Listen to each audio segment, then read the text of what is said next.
ආයුබෝවන් දුවේ පුතේ. පරිසර ආශ්‍රිත ක්‍රියාකාරකම් යටතේ 4 ශ්‍රේණියේ 5 වන තේමාව වන අප පරිහරණය කරන දේ පිළිබඳව අද අපි විමසා බලමු. අපි එදිනෙදා ජීවිතයේදී විවිධ භාණ්ඩ හා උපකරණ භාවිතා කරනවා. ඒවා අපි පාසලේදී මෙන්ම නිවසේදී භාණ්ඩ පරිහරණය කරන අතර පෞද්ගලික හා පොදු වශයෙන් භාණ්ඩ පරිහරණය කිරීමක් අපි සිදු කරනවා.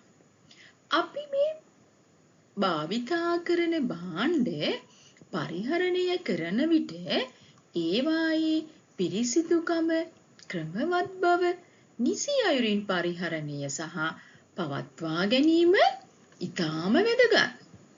පාසල් යන දූ පුතුන් විශේෂයෙන්ම මේ භාණ්ඩ හා උපකරණ භාවිතා කිරීමේදී ඒවා පරිහරණය සහ පවත්වා ගැනීම පිළිබඳව ඉගෙනීම ඉතා වැදගත් වෙනවා.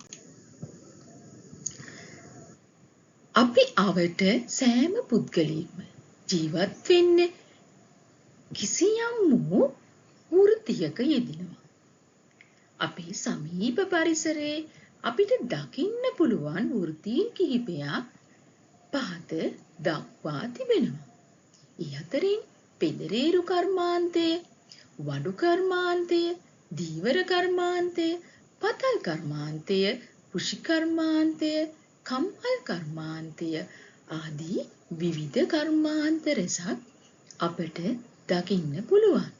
විශේෂයෙන් මේ කර්මාන්තවලදී වැඩ පහසු කරගන්න ඒ කර්මාන්තවලට ආවේනික වෙච්ච උපකරණ රාශියක් භාවිතා කරනවා. අපි මේ උපකරණ මොනවද යන්න, මොන කාර්යයක් කරනවාද යන්න පිළිබඳව ඉදිරියේදී සාකච්ඡා කරමු. කෘෂි කර්මාන්තය. කෘෂි කර්මාන්තය යෙදෙන පුද්ගලයෝ තම වැඩ පහසු කරගන්න භාවිතා කරන උපකරණ කිහිපයක් මේ දක්වලා තියෙනවා. මුලින්ම නගුල දක්වලා තියෙනවා. අපි නගුල භාවිතා කරනවා කුඹුරු සීසෑමට භාවිතා කරන්නේ නගුල. ඒ වගේම කුල්ල. අපි පැරණි නිවෙස්වල කුල්ල භාවිතා වුණා.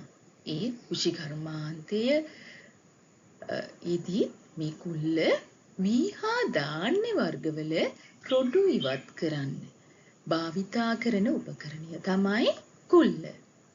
ඒ වගේම දුවේ පුතේ මේ පෙන්වල තියෙන්නේ පෝරු ලෑල්ල.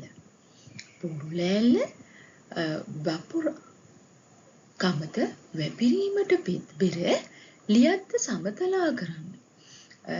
මඩ කරාට පස්සේ ඒ මෙම සමතලා කරන්න පෝරු ලෑල්ල භාවිතා කරනවා. ඒ වගේම මේ පින්තූරයෙන් ඔයාලට පෙන්වලා තියෙනවා රේඛය. රේඛය කොළරොඩු, බොරළු වගා භූමියෙන් ඉවත් කරන්න අපිට පහසුවෙන්ම රේඛය භාවිතා කරන්න පුළුවන්. ඒ වගේම තවත් කෘෂි කර්මාන්තේ භාවිතා කරන උපකරණයක් තමයි උදැල්ල. උදැල්ල කුඹුරු කෙටීමට, භෝග වගා කිරීමට සුදුසු ලෙස පාත්ති සකසන්න. නියර මඩ තැබීමට, ඒ වගේම වල් පැලෑටි මර්දනයට, පස කැපීමට. අපි තනකොළ අහිනවා කියලා කියන්නේ වල් පැලෑටි මර්දනයට අපි උදැල්ල භාවිතා කරනවා. ඒ වගේම කෘෂි කර්මාන්තයේ වෙනත් කාර්යයන් සඳහා මේ උදැල්ල භාවිතා කරනවා. ඒ වගේමයි මේ පින්තූරයෙන් පෙන්වලා තියෙනවා මුල්ලුව. මුල්ලුව භාවිතා කරන්නේ කුඩා පැලාවට පස බුරුල් කිරීමට මුල්ලුව යොදා ගන්න පුළුවන්. තුයි පුතේ මේ පින්තූරයෙන් පෙන්වන්නේ දෑකැත්ත.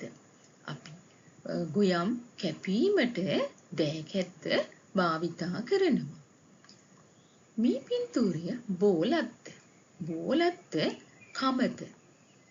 අතු ගන්න අපි නිවෙස අතු ගන්න ඉතල මිදුල අතු ගන්න ඉතල භාවිතා කරත් අපි කමත අතු ගැනීම සඳහා මෙන්න මේ බෝලත්ත කියන උපකරණය තමයි භාවිතා කරන්නේ.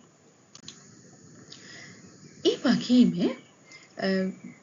පැරැන්නෝ වී ගබඩා කර තියන්න භාවිතා කරලා තියෙනවා මේ වී බිස්ස. මාගල කියන්නේ අපි ධාන්‍ය අස්වැන්න නිලුවට පස්සේ ධාන්‍ය වේලන්න. වේලලා තමයි මේ වී බිස්ස අපි ගබඩා කරන්නේ.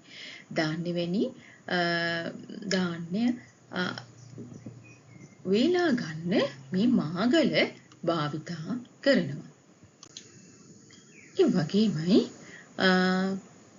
වියගහ. වියගහ ගවයෝ නගුලට සම්බන්ධ කිරීමට වියගහ භාවිතා කරනවා. වී බුසල. වී හා ධාන්‍ය වර්ග මැනීමට වී බුසල භාවිතා කරනවා. දැන් අපි බලමු පෙදරේරු කර්මාන්තයේ භාවිතා කරන උපකරණ පිළිබඳ. මුලින්ම පෙදරේරු කර්මාන්තයේදී උදැල්ල හා සවල දක්වලා තිබෙනවා. උදැල්ල හා සවල අපි පෙදරේරු කර්මාන්තයේදී සිමෙන්ති බදාම මිශ්‍ර කිරීමට ප්‍රධාන වශයෙන් අපි මේ සවල සහ උදැල්ල යොදා ගන්නවා. ඒ වගේමයි දෙවනි පින්තූරයෙන් දක්වලා තියෙන සල්ලඩය. අපි පෙදරේරු කර්මාන්තයේදී අවශ්‍ය කරන වැලි සිනිඳුවට හලා ගැනීමට. කියන්නේ බොරළු කුඩා ගල් කැට ආදිය ඉවත් කරලා වැලි හලා ගැනීමට සල්ලඩය භාවිතා කරනවා. මින් දක්වන්නේ මිනුම් පටිය. නිවරදිව දිග හා පළල මැනීමට මිනුම් පටිය පෙදරේරු කර්මාන්තයේ භාවිතා කරන අතර බිත්ති බැඳීමේදී ඒ බිත්තිය සිරස්ව බැඳීමට අවශ්‍ය සහාය ලබා ගන්නේ මෙන්න මේ ළඹය කියන උපකරණය. ඒ වගේම මට්ටම් ලීය. අපි සිමෙන්ති බදාම භාවිතා කිරීමේදී මට්ටම් කිරීමට මෙන්න මේ මට්ටම් ලීය භාවිතා කරනවා. නිවසක් සාදනකොට බිත්ති හා මුළුවල කෝණය ඍජු කෝණීව සකසා ගැනීමට මුළු මට්ටම කියන මෙන්න මේ උපකරණය භාවිතා කරනවා. බිත්තියක සිරස් බව ළඹය භාවිතයෙන් සකසාගත් අතර බිත්තියක තිරස් මතු පිටක සමතල බව මැනීමට ලෙවලය භාවිතා කරනවා. මේ පින්තූරයෙන් පෙන්වන්නේ විල්බැරුම. පෙදරේරු කර්මාන්තයේදී ගල් වැලි සිමෙන්ති ආදිය වැඩබිමට රැගෙන යන්න මේ විල්බැරුව භාවිතා කරනවා. මනිස් ලෑල්ල බදාම මතු පිට සුමට කිරීමට අපි පෙදරේරු කර්මාන්තයේ ආශ්‍රිතව නිරීක්ෂණය කරොත් අපිට දකින්න පුළුවන් බිත්තිය තිබෙන බදාම සුමට කිරීමට මේ මනිස් ලෑල්ල කියන උපකරණය භාවිතා කරනවා. ඒ වගේමයි මේ උපකරණය අලවංගුව. මේකම තමයි අපි යකඩ ඉන්න කියලා හඳුන්වන්නේ. ඒ වගේම නාරස්සනය කියලා මේ අලවංගුව නම් කරනවා. ගෙපල සහ වලවල් කැපීම පස් හැරීම සඳහා මේ යකඩ ඉන්න භාවිතා කරනවා. වඩු කර්මාන්තය. වඩු කර්මාන්තයේ යෙදෙන පුද්ගලයෝ තමන්ගේ වැඩ පහසු කරගන්න භාවිතා කරන උපකරණ කිහිපයක් මෙහි දක්වලා තිබෙනවා. පළමුවෙන්ම අත්කියත. අපි ලීයක් කපා ගැනීමට භාවිතා කරනවා. මේ දක්වලා තියෙන්නේ බුරුමය. අපි ලීයක සිදුරක් විදගන්න භාවිතා කරන්නේ මෙන්න මේ බුරුමය. ඒ වගේමයි මේ දක්වල තියෙන්නේ මිටිය. මිටිය අඬු මිටිය සහ සාමාන්‍ය මිටිය කියලා වර්ග කිහිපයක් අපි ඉගෙනගෙන තියෙනවා. මේ මිටිය ඇන ගැසීමට සහ ගැලවීමට අපි භාවිතා කරනවා වඩු කර්මාන්තයේදී. වරක්කලය ලීයක් මත සමාන්තරව ඉරි ඇඳ ගැනීමට වරක්කලය කියන මේ උපකරණය වඩු කර්මාන්තයේදී භාවිතා කරනවා. ඒ වගේමයි මේ පෙන්වල දීලා තියෙන්නේ යතු කැටය. ලීයක් ලෑල්ලක් අපි සුමට කිරීමට මේ යතු කැටය භාවිතා කරනවා. කැටයත් ඒකිනුත් අපි සිදු කරන්නේ ලීයක් හෝ ලෑල්ලක් සුමට කිරීමමයි. නියන අපි ලීයක විවිධ හැඩ හැරීමට නියන භාවිතා කරනවා. අතකොළුව නියන භාවිතා කරනකොට මේ අතකොළුවත් අපිට අත්‍යවශ්‍යයි. නියන භාවිතා කිරීමට අතකොළුව යොදා ගන්නවා. මුළු මට්ටම ලීයක ඍජුකෝණී බව සහ සමතල බව මැනීම සඳහා මුළු මට්ටම භාවිතා කරනවා. මේ පින්තූරයෙන් පෙන්වන්නේ ස්කුරුප්පු නියන. ස්කුරුප්පු එන ගැලවීම හා සවි කිරීමට ස්කුරුප්පු නියන භාවිතා කරනවා. ඇලිස් කටුව ලීයකට ස්කුරුප්පු ඇණියක් සවි කිරීමට අවශ්‍ය කුඩා සිදුරක් විද ගැනීමට ඇලිස් කටුව භාවිතා කරනවා. බලමු කම්මල් කර්මාන්තයේ භාවිතා කරන උපකරණ පිළිබඳව. මයින්හම අපි යකඩ රත් කරන ලිපට වාතය ලබා ගන්න මේ මයින්හම කියන උපකරණය භාවිතා කරනවා. කිනිහිර රත් වූ යකඩ මේ කිනිහිර මත තබා තලා ගැනීම සිදු කරනවා. ඒ කියන්නේ රත් වූ යකඩ තබා තලා ගැනීමට කිනිහිර කියන මේ උපකරණය භාවිතා කරනවා. දෙහි අඬුව අපි ගිනියම් වූ යකඩ එල්ලීම සඳහා දෙහි අඬුව කියන උපකරණය භාවිතා කරනවා.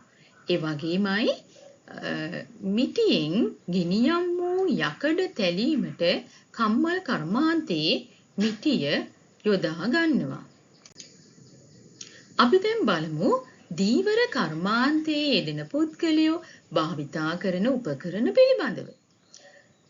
මාළු ඇල්ලීමට කරක්ගෙඩිය කියන මෙන්න මේ උපකරණය භාවිතා කරනවා. මේ පින්තූරයෙන් පෙන්වලා තියෙනවා නොගෙබුරු තැනකදී මාළු අල්ලීම සඳහා කරක්ගෙඩිය භාවිතා කරන ආකාරය. ඒ වගේමයි ගෙමන අතංගුව ඉරට්ට යන මෙන්න මේ උපකරණත් මාළුන්ව අල්ලන්න භාවිතා කරන උපකරණ. ඉරට්ට කුඩා මාළු ඇල්ලීම සඳහා භාවිතා කරන උපකරණයක් මේ පෙන්වා තිබෙන්නේ. මේ පෙන්වා තියෙන්නේ දිවර කර්මාන්තය යොදා ගන්න තවත් උපකරණයක් මාදැල. මාදැල ගැඹුරු මුහුදේ එළලා දීවරයෝ විශාල පිරිසකගේ සහභාගීත්වයෙන් මාදැල ඇදලා මත්ස්‍යයන් ඇල්ලීම සිදු කරනවා.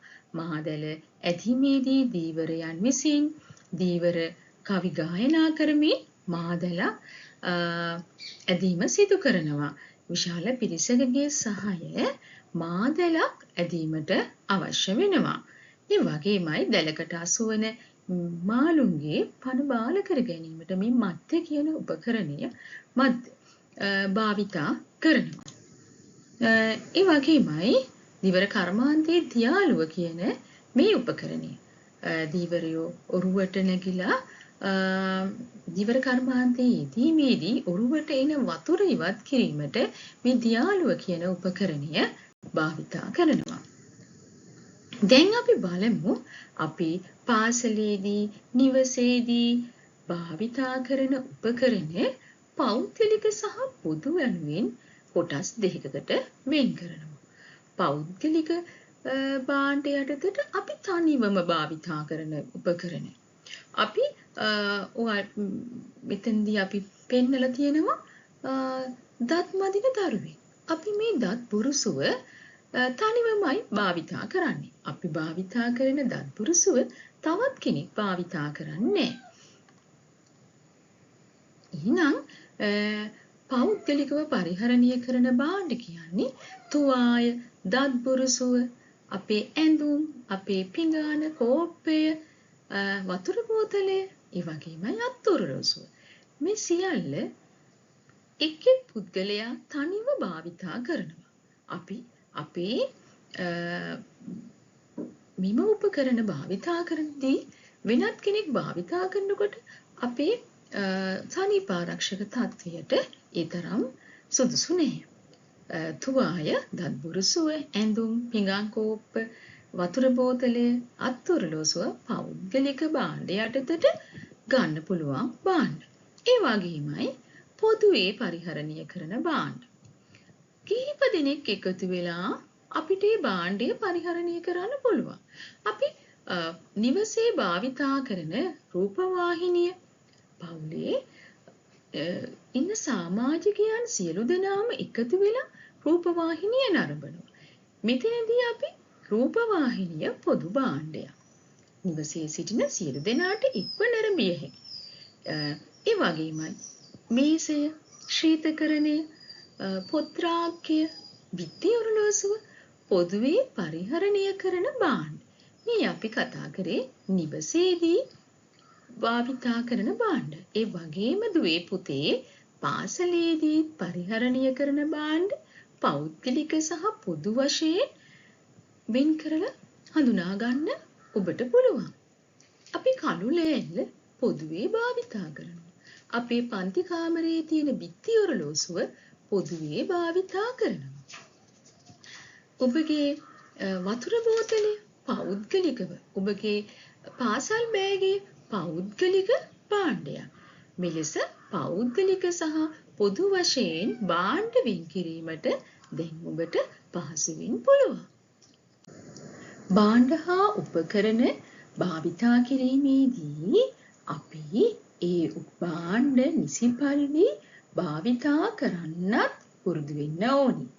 අපි ගත්ත භාණ්ඩය නිසි තැන තබන්න, ඒවා පිරිසිදු කරන්න, ඒ වගේමයි ඒවා කැඩිලා තියෙනවා නම් ඒවා අලුත් වැඩියා කරන්න, ඒ වගේම ඒවායේ ගෙවි තිබෙනවා නම් ඒවට තෙල් දාලා අලුත් කොටස් දාන්න අවශ්‍ය නම් ඒවා සකස් කිරීම, ඒ වගේම දිනපතා පිරිසිදු කිරීම ආදියත් අපි කළ යුතු වෙනවා. අපි දැන් බලමු භාණ්ඩයක් මිලදී ගැනීමේදී සැලකිල්ලක් දක්වන්න ඕනේ කරුණු මොනවද කියලා. විශේෂයෙන්ම වෙළඳපොළට ගිහිල්ලා භාණ්ඩයක් මිලදී ගැනීමේදී කල්ලිකුත් වීමේ දිනය විශේෂයෙන් අපි බලන්න අවශ්‍ය වෙනවා. අපි භාණ්ඩයක් මිලට ගැනීමේදී කල්ලිකුත් වීමේ දිනය පැනලා තිබෙන භාණ්ඩයක් මිලදී ගන්නව නම් ඒ භාණ්ඩය පරිහරණයට සුදුසු නැහැ.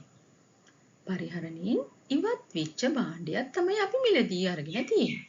එහෙනම් අපි විශේෂයෙන් සැලකිල්ලක් දක්වන්න ඕනේ කල්ලිකුත් වීමේ දිනය පිළිබඳව. ඒ වගේම නිෂ්පාදිත දිනයක්. ඒ වගේම ප්‍රමිති සලකුණු. ප්‍රමිති සලකුණු අපි භාණ්ඩය නියමිත ප්‍රමිතියට අනුව නිෂ්පාදනය කරලා තිබෙනවා නම් ශ්‍රී ලංකා ප්‍රමිති ආයතනය විසින් SLS කියන මේ ප්‍රමිති ලාංඡනය භාවිතා කරන්න අවසර දී තිබෙනවා. එහෙනම් ඒ භාණ්ඩය SLS සහ තිබෙන භාණ්ඩයක්ද යන්නත් භාණ්ඩයක් මිලදී ගන්නකොට අපි සොයා බලන්න ඕනේ. ඒ වගේමයි අපිට තවත් සහතිකයක් තියෙනවා ISO ආයතනයක තත්ත්ව කළමනාකරණ පද්ධතිය පිළිබඳව ජාත්‍යන්තර ප්‍රමිති සහතිකයක් දෙනවා. අන්න අපි ඉතින්දි කියනවා ISO කියන්නේ ජාත්‍යන්තර ප්‍රමිති සහතිකය ලබලා තියෙනවද යන්න ඒ භාණ්ඩයට. ඒ වගේම භාණ්ඩයේ මිල අපේ අතේ ඇති මුදලට ගන්න පුළුවන් ද ඒ භාණ්ඩය. ඒ වගේම ඒ භාණ්ඩයේ මිල සාධාරණද යන්න පිළිබඳවත් අපි මිලදී ගැනීමේදී සැලකිල්ලක් දක්වන්න ඕනේ. ඒ වගේමයි ඒ භාණ්ඩයේ අන්තර්ගතයේ ඒ භාණ්ඩේ මොනවයින්ද තිබෙන්නේ. සමහර කෑම වර්ගවල ශරීරයට අහිතකර දේවල් ඇතුළත් කරලා හදලා තියෙන පුළුවන්. ඉතින්දී අපි විශේෂයෙන් සැලකිලිමත් වෙන්න ඕනේ. ඒ ආහාරයේ නුසුදුසු දෙයක් නුසුදුසු ශරීරයට අහිතකර දෙයක් තිබෙනවා නම් අපි ඒ භාණ්ඩ ගැනීමෙන් වළකින්න ඕනේ. ඒ වගේමයි ඒ භාණ්ඩය භාවිතා කරන ආකාරය පැහැදිලිව භාණ්ඩයක් මිලදී ගැනීමේදී අපි සැලකිල්ලක් දක්වන්න ඕනේ. භාණ්ඩය මිලදී ගත්තත් ඒ භාවිතා කරන ආකාරය නිසියාකාරයෙන් දන්නේ නැත්නම් අපිට ඒ භාණ්ඩේ නිසි ප්‍රයෝජනයක් ගැනීමට බැරි වෙනවා. ඒ නිසා භාණ්ඩයක් මිලදී ගැනීමේදී මෙන්න මේ කිව්ව කරුණු පිළිබඳ විශේෂ සැලකිල්ලක් අපි දක්වන්නම අවශ්‍ය වෙනවා. කල්ලිකුත්ීමේ දිනය, ප්‍රමිති සලකුණු, ඒ වගේම භාණ්ඩයේ නිෂ්පාදිත දිනය, මිල, අන්තර්ගත දේ, භාවිතා කරන ආකාරය. ඒ වගේම දුවේ පුතේ අපි එදිනෙදා භාවිතා කරන ලීන්සුවක් සකස් කර ගැනීමත් මේ තේමාවේදී සිදු කරනවා. බ්ලැන්කට් මැස්ම සහ දම්බෙල් මැස්ම භාවිතයෙන් ලීන්සුවක් සකස් කර ගැනීම මෙහිදී සිදු වෙනවා. අපි දම්බෙල් මැස්ම භාවිතයෙන් මලක් මැසීමත් මේ තේමාවේදී සිදු කරනවා. මේ අපි දක්වා තිබෙන්නේ බ්ලැන්කට් මැස්ම, උල්ලු කැටු මැස්ම සහ දම්බෙල් මැස්ම යන මැහුම් ක්‍රමවල රූප සටහන.